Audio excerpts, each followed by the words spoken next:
visą darbo dieną kartais. Ir nuo ryto iki vakaro. Ypač jeigu tai būna šaltasis metų laikas, žiema arba ruduo, tai tada visas darbas būna čia.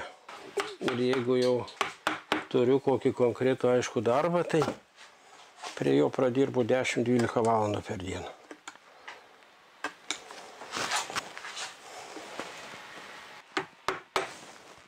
Aš dabar net susimaščiau. Biškiukai yra toksai gal sezoniškumas. Vasara vis tiek yra toks, kai išdirbystės metas, ir tai daugiau dirbu prie didelių darbų. O žiemą, atvirkščiai žiemą, čia prie mažų. Ir žiemą yra daugiau laiko tokiam kūrybiniam darbui, tokiai kameriniai skulptūrai. Daugiau galima skirti laiko. O vasara tai yra, kaip ir sakiau, kryždirbystės toks periodas. Paminklai, antkapiniai būna, kryžiai, skulptūros kokios tai dekoratyvinės ar kas, visas tai yra laukui skirtos skulptūros, tai tada viskas laukia darbas vyksta.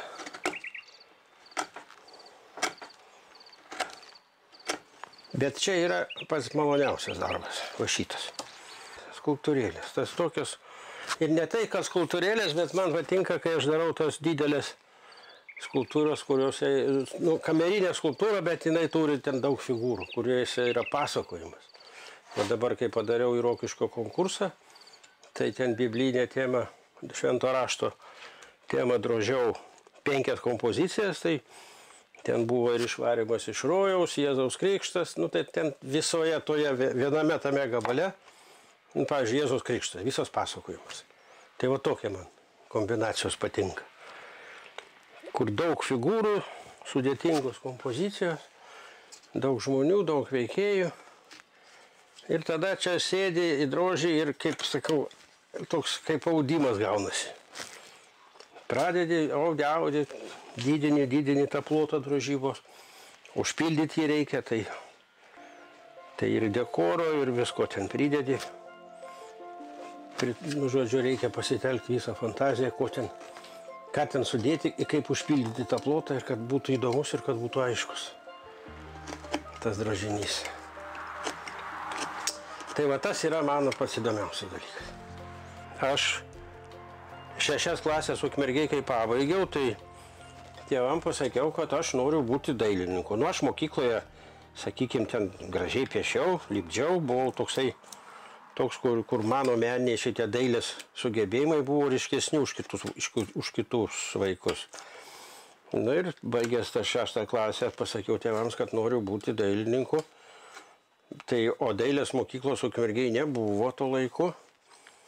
Tai tėvai tada susirūpino, kaip čia daryti, ir mane norėjo į Čiurlionio dailės mokyklą, kad aš nueičiau. Bet Čiurlionio dailės mokykla mane būtų priėmę, bet jie norėjo mane palikti 2 metus, nes mano vidurinio mokslo 6 klasės baigimo pažymiai nebuvo labai geri. Ir jie sako, kad reiškia dar pakartoti tą klasę, tada, bet tėvai nesutiko. Tai tada į vakarinę vaikų dailės mokyklą Vilniuje aš įstojau. Ten reikėjo egzaminus laikyti, reikėjo piešti, paskui akvarėlę dar ten reikėjo patapyti. O tėvo brolis Zigmas Zinkevičius Vilniuje gyveno akademikas, profesorius. Tai, priėmė mane, jie ten broliai abudu susitarė, tėvas su mano dėdė, kad aš pas juos pagyvensiu. Ir tas 2 klases iki 8 klasės baigimo pasimokysiu dailės mokykloje. Tai pasimokiau, 8 pabaigiau ir tada stojau į Kauno Stepo Žuko taikomosios dailės technikumą. Bet iš pirmo karto neįstojau. Nežinau, kodėl ir kaip ten buvo, bet aš kažkaip tai tikrai gerai piešiau ir dailės mokyklą buvau gerai baigęs, bet vis dėlto konkursai buvo labai dideli.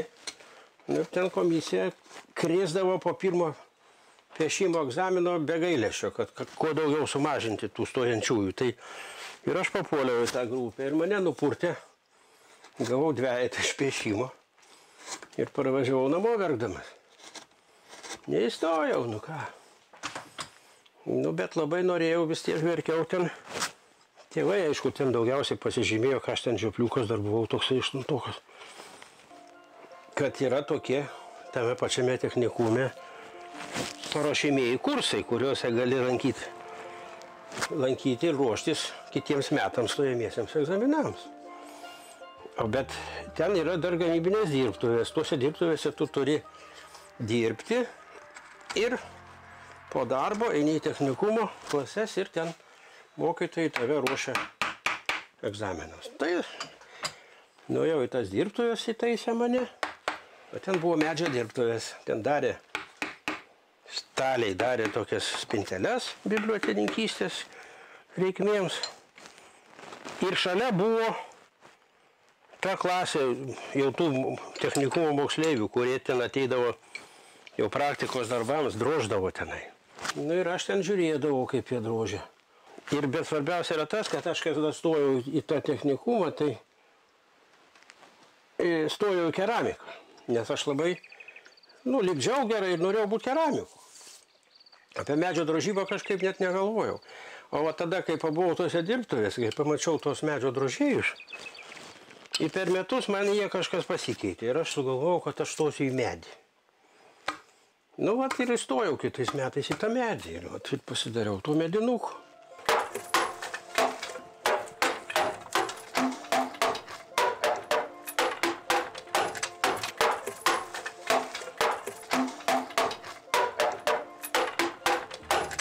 O, biškai yra skirtumas.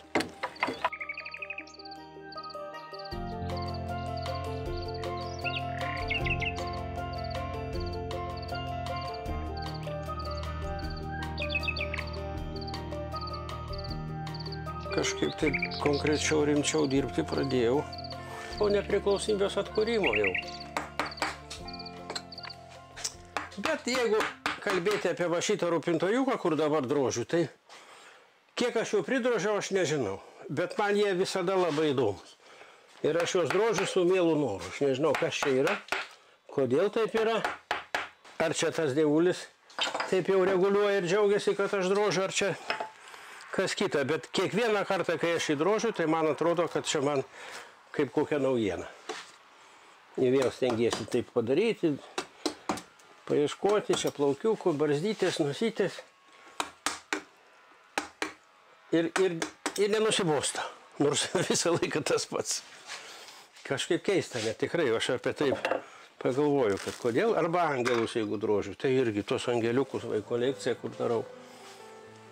Atrodo, jau pridrožiau, bet vis tiek, kiekvieną kartą tai yra kažkas naujo. Vienas dalykas, medis naujas, jeigu kalbam apie kolekciją. Tai tas medis turi savo savybių dar visokių. Vienas kietas, kitas minkštas, kitas trapus, kitas vėl koks nors. Tai su tuo dar reikia pakovoti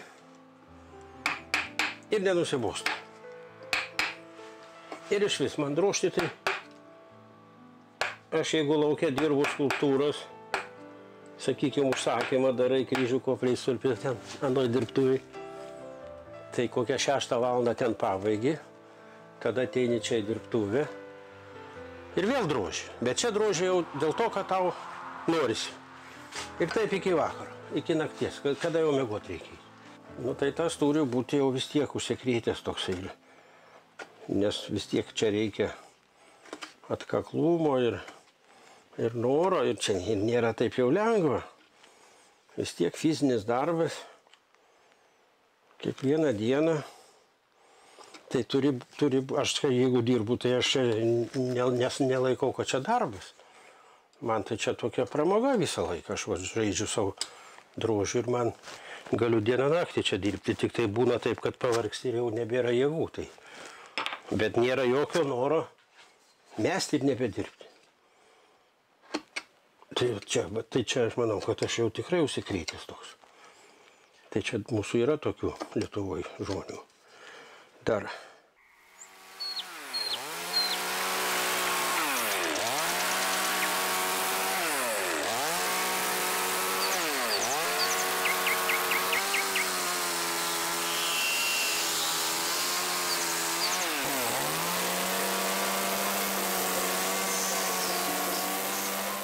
Drožiau mėnesį, bet jau buvo taip, kad jau aš drožiau, o žmona man į virtuvę valgyti nešė. Bet tai čia buvo todėl, kad čia buvo pirmasis aukso vainiko konkursas ir aš turėjau padaręs 3 darbus, o man reikėjo dar 2 į tą konkursą. Tai vat, o jau laiko nebebuvo tiek daug, tai aš norėjau iš to gabalo šitą padaryti, tai ir kaliau labai smarkiai, intensyviai ir laimėjau tada aukso vainiką pirmą.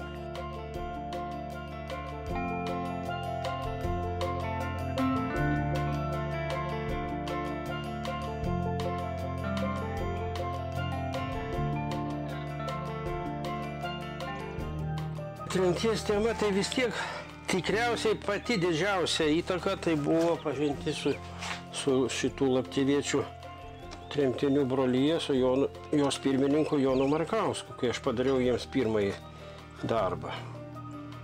Tai čia ir buvo tas pastumėjimas didžiausias. Ir aš jau apie tą tremtį aišku žinojau, bet mano domėjimasis toks nebuvo labai gilus. Ir vat, kai padariau pirmą kūrinį, kai susipažinau su Markausku, kai sudalyvavau Rumšiškėse ten prie jų jurtos, jų renginiuose, man tas domėjimasis dar labiau padidėjo. Ir aš tada kaip ir, tokia atsirado toks kažkas, tai noras toks tremties temą padaryti. Kokių tai drožinių, kad tas žmonių kančias kažkaip parodyti kitiems. Daugiau tremties tema labai konkrečiai tai ne, bet čia Ukmergėj padariau prie bažnyčios kryžių vieną tremtiniams, tai čia irgi su tremtim susiję. O prie lapteviečio jurtos tai yra vienas tas didelis skulptūra, ta tikėjimas, viltis ir meilė ir paskui ta tremtinių gyvenimo vaizdai, tai ten yra 1, 2, 3, 4, 5 iš viso skulptūros pagal mane. Vieną dar esu padaręs tokį drožinį, kuris yra nelauko skulptūra. Tai yra irgi, tiesa, dar Rumšiškėse po to dar padariau dar 2 skulptūras. Tai dabar 7 yra. Yra ta tremtis ir sugrįžimas dar vadinasi. Tai vat padariau dar vieną drožinį tokį įdomų, irgi daugiaplanį, daug figūrų, didelė kompozicija. Turėjau tokią mintį, kad pavaizduoti visą Lietuvą, tai kaip ištremta atrodo, kad pradėjau nuo Gedimino pilies, nuo katedros, kad katedroje nėra ant katedros skulptūrų, kad pilis be vėliavos, artojo namas lentomis langai užkalti, arklys be artojo stovi laukuose, ir paskui ten jurta dar, visą tokią didelę kompoziciją. Mano giminėje vienintelis artimiausias žmogus, kur buvo ištremtas, tai buvo mano dėduko brolis. Tai va čia jis prie upės gyveno, jie gyveno vienoj troboje dviese, pusė namo buvo dėduko brolio, pusė namo to jau mano dėduko. Ir va tą dėduko brolio šeimą išvežė, o dėduko paliko mano. Ir dėl ko išvežė ir kaip, tai čia nėra labai tokių didelių ir praktiškai beveik nebuvo jokių priežasčių. Tiesiog surinko ir išvežė. Tokių šnekų beveik nebuvo. Niekas labai nekalbėjo, bet būdavo žmonės prisimena, kad ten buvo taip, ten Igarkoj buvo taip. Tai ten pasakydavo kažkas, bet kad būtų tokie didesni, išsamesni pasakojimai, tai nebuvo. Niekas labai ten neaiškino. Tai dar koks dalykas užmiršau paminėti, kad kas mane prie tų tremtinių atvedė labai. Tai kaip tik dar iki tų visų kūrybų aš dar perskaičiau Grinkevičiūtės prisiminimus, kurie mane taip paveikė. Tiesiog žiauriai. Kaip aš visiems sakau, jeigu nori naktį nemiegoti, tai paskaityk Grinkevičiūtės prisiminimus. Tai tikrai nemiegosi. Visų tų baisybių prisiskaitęs, kaip ten žmonės gyveno ir vargo. Tai mane labai paveikė. Tai tas prisidėjo prie to, kad aš tremtinių temą paliečiau. Pamiršau paminėti šitą. Labai. Aš iš tikrųjų apie tos lapteviečius neką labai ir žinojau iki to. Buvo tremtis, bet kur ten, kaip mano dėduko brolio šeima, tai buvo ten kažkur Igarkoj, dar kažkur. apie tokias tremtis. O kad čia buvo kažkur tai už ledžio, poliarinio rato kažkur ten, tai nelabai ir žinojau, nieko nežinojau. Tai va tie prisiminimai man tik tai akis atvėrė plačiau.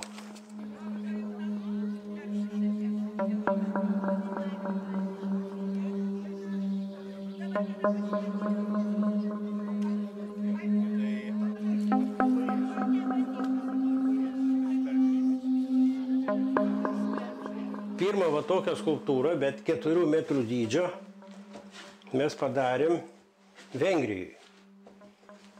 Tai mes ten dirbom 3, tai ten buvo tokia mintis, kad kada išėjo paskutinis sovietų armijos dalinys iš to miestelio.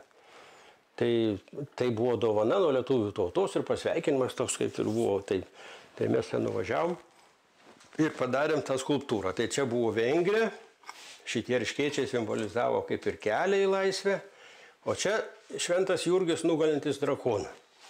Tai čia įdomus dalykas toks buvo, kad tas vienas meistras darė šitą drakoną, tai sako, aš jam kaktoj žvaigždį iškalsiu. Sako, nieks nematys, bet mes žinosim. Bet pasirodo, kai iškalė, kai sudėjom viską, ta žvaigždė puikiausiai matosi. Bet vengrams labai patiko, po šiai dienai labai džiaugiasi. Įkilnojo mūsų nešuoja ant rankų.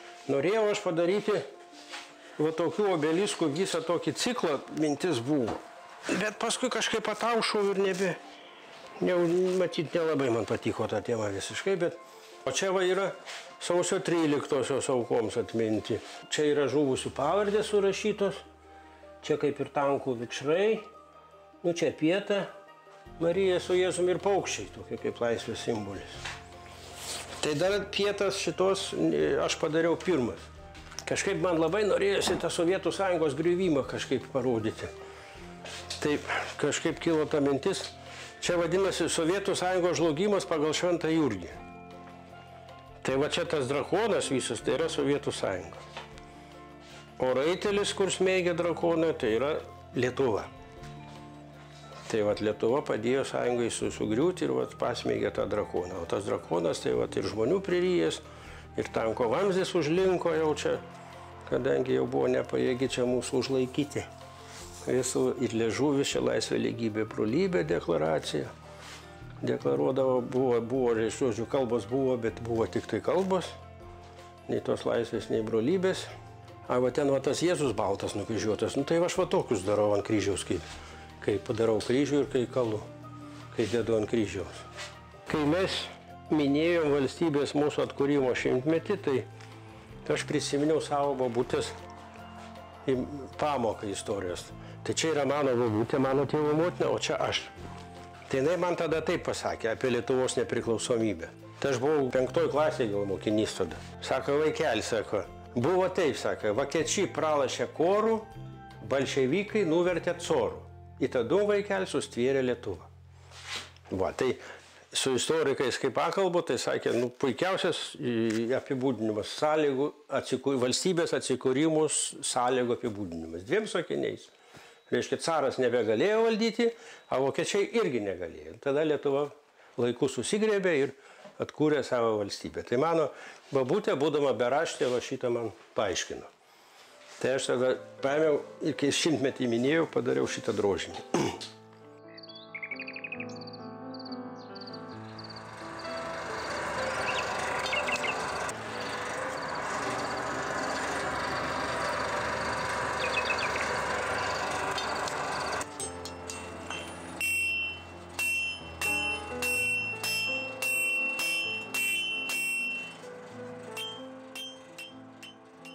Aš, kaip sakyti, esu toks biškis sugadintas dėl to, kad aš prieš pradėdamas daryti, aš pasipaišau visada.